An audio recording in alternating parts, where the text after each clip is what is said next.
2024년 10월 27일 종교개혁주일에 서울 도심이 완전히 멈춰버립니다. 광화문에서 시청, 서울역을 지나 여의도까지 사람들이 도로를 가득 메웠는데 경찰 추산 23만 명, 주최 측 추산 110만 명이 모인 건국 이래 최대 규모의 개신교 집회였습니다. 그런데 이 장면을 두고 한쪽에서는 신앙의 부흥이라 말하고 다른 한쪽에서는 종교의 정치 세력화라고 말합니다. 도대체 이 집회는 왜 이렇게까지 커졌을까요? 이건 하나의 사건으로 끝나는 문제가 아닙니다. 한국 교회는 왜 반복적으로 정치와 손을 잡게 되었는지, 그리고 정치는 왜 교회를 놓지 못하는지 그 구조를 한번 이야기해 보겠습니다. 이 이야기의 출발점은 2024년이 아닙니다. 80년 전 의외의 장소에서 시작되는데 바로 북한입니다. 해방 직후 평양은 동방의 예루살렘이라 불릴 만큼 기독교 세력이 강했던 도시였거든요. 교회 수만 해도 수백 개에 달했고 신자 비율도 전국에서 가장 높은 지역이었습니다. 그런데 소련군이 진주하면서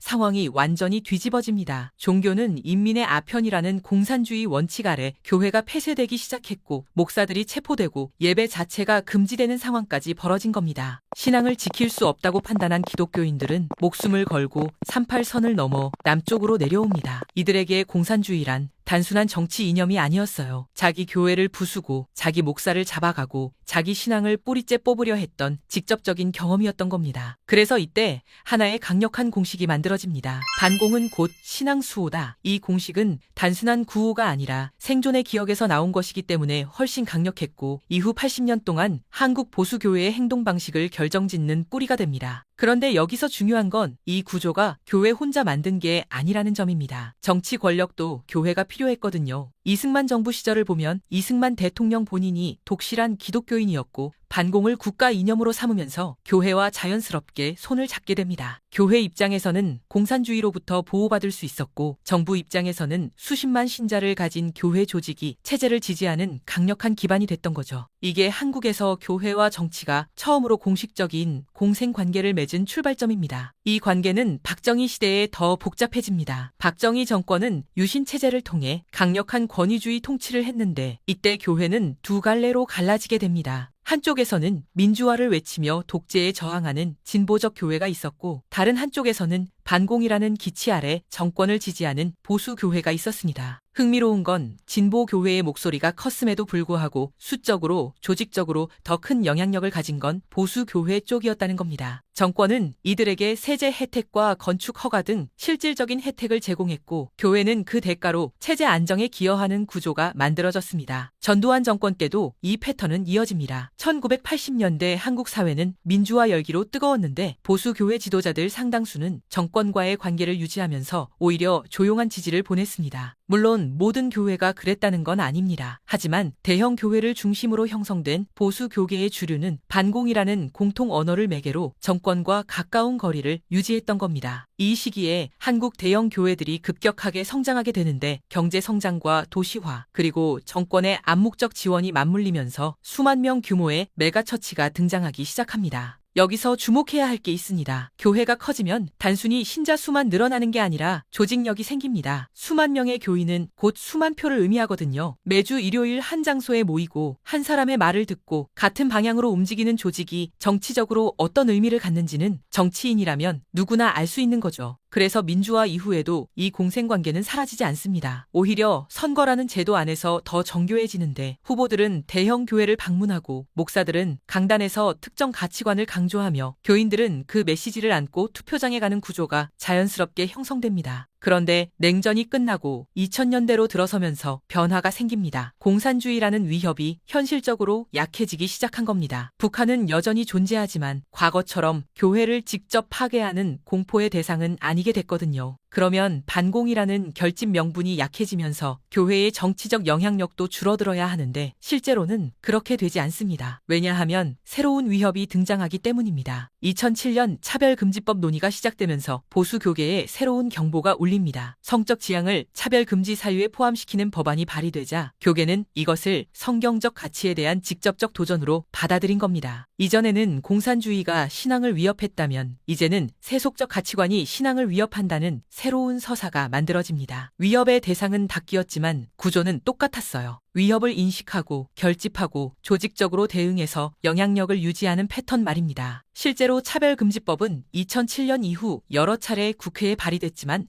한 번도 통과되지 못했습니다. 법안이 나올 때마다 교계는 조직적으로 반대 서명을 모으고 국회 앞에서 기도회를 열고 의원실에 전화를 돌리는 방식으로 대응했거든요. 정치인들은 이 조직화된 반발의 규모를 체감하면서 법안을 적극적으로 추진하기 어렵게 됩니다. 교회가 실질적인 거부권을 행사한 셈인데 이건 교회가 단순히 기도만 하는 곳이 아니라 정치적 행위자로 기능하고 있다는 걸 보여주는 대목입니다. 그리고 2024년 이 구조가 다시 한번 작동합니다. 도화선은 7월 대법원 판결이었는데 동성 동반자를 건강보험 피부양자로 인정한 결정이 나온 겁니다. 법적으로 보면 사회보험 제도의 범위에 관한 판결이었지만 보수 교계는 이것을 사실상 동성혼 법제화의 시작으로 해석합니다. 사법부가 교회의 핵심 가치를 위협하고 있다는 위기의식이 퍼지기 시작한 거죠. 8월부터 대형 교회 목사들을 중심으로 대규모 집회 기획이 시작됩니다. 핵심 메시지는 창조 질서 수호, 다음 세대 보호, 종교 자유의 위기 이 세 가지였는데 이건 80년 전 반공 구호와 구조가 동일합니다. 우리의 신앙이 위협받고 있다. 그래서 우리가 나서야 한다. 이 논리가 교인들을 움직이게 만든 겁니다. 그리고 교회에는 이미 사람을 모으고 움직이는 시스템이 갖춰져 있었습니다. 전국 수만 개의 교회의 네트워크, 매주 수백만 명이 모이는 예배 구조, 목사라는 중심 리더십, 이 조직력이 10월 27일 서울 도심을 가득 채운 겁니다. 정치권이 이 숫자를 무시할 수 있을까요? 불가능합니다. 경찰 추산으로만 23만 명인데 이건 웬만한 정당 집회의 10배가 넘는 규모거든요. 정치인들은 이 군중 속에서 표를 보고 교회는 이 숫자를 통해 자신들의 목소리가 무시될 수 없다는 메시지를 보냅니다. 정치는 교회의 지지를 얻기 위해 교회가 원하는 정책을 수용하고 교회는 정치의 보호 아래 자신들의 가치를 지킬 수 있게 됩니다. 서로가 서로를 필요로 하는 이 관계가 80년 동안 한 번도 끊어지지 않고 이어져 온 겁니다. 물론 이 집회를 바라보는 시선은 완전히 엇갈립니다. 참여한 이들에게 이건 신앙과 가치를 지키기 위한 간절한 행동이었고 비판하는 이들에게는 종교가 정치적 영향력을 행사하려는 시도로 보였죠. 여기서 어느 쪽이 맞느냐를 따지는 건 의미가 없습니다. 중요한 건 이 현상이 왜 반복되는지를 이해하는 겁니다. 한국 교회와 정치의 관계는 우연이 아닙니다. 북한에서 내려온 월남 기독교인의 반공 의식에서 시작해서 권위주의 정권과의 공생을 거쳐 민주화 이후에는 선거와 입법 과정에서의 영향력 행사로 진화해 왔습니다. 위협의 이름은 공산주의에서 차별금지법으로 동성혼으로 바뀌었지만 구조는 동일합니다. 위협을 인식하고 결집하고 숫자로 영향력을 증명하는 패턴. 이 패턴이 깨지지 않는 한 앞으로도 새로운 이슈가 등장할 때마다 같은 장면이 반복될 가능성이 높습니다. 여러분은 이 구조를 어떻게 바라보시나요?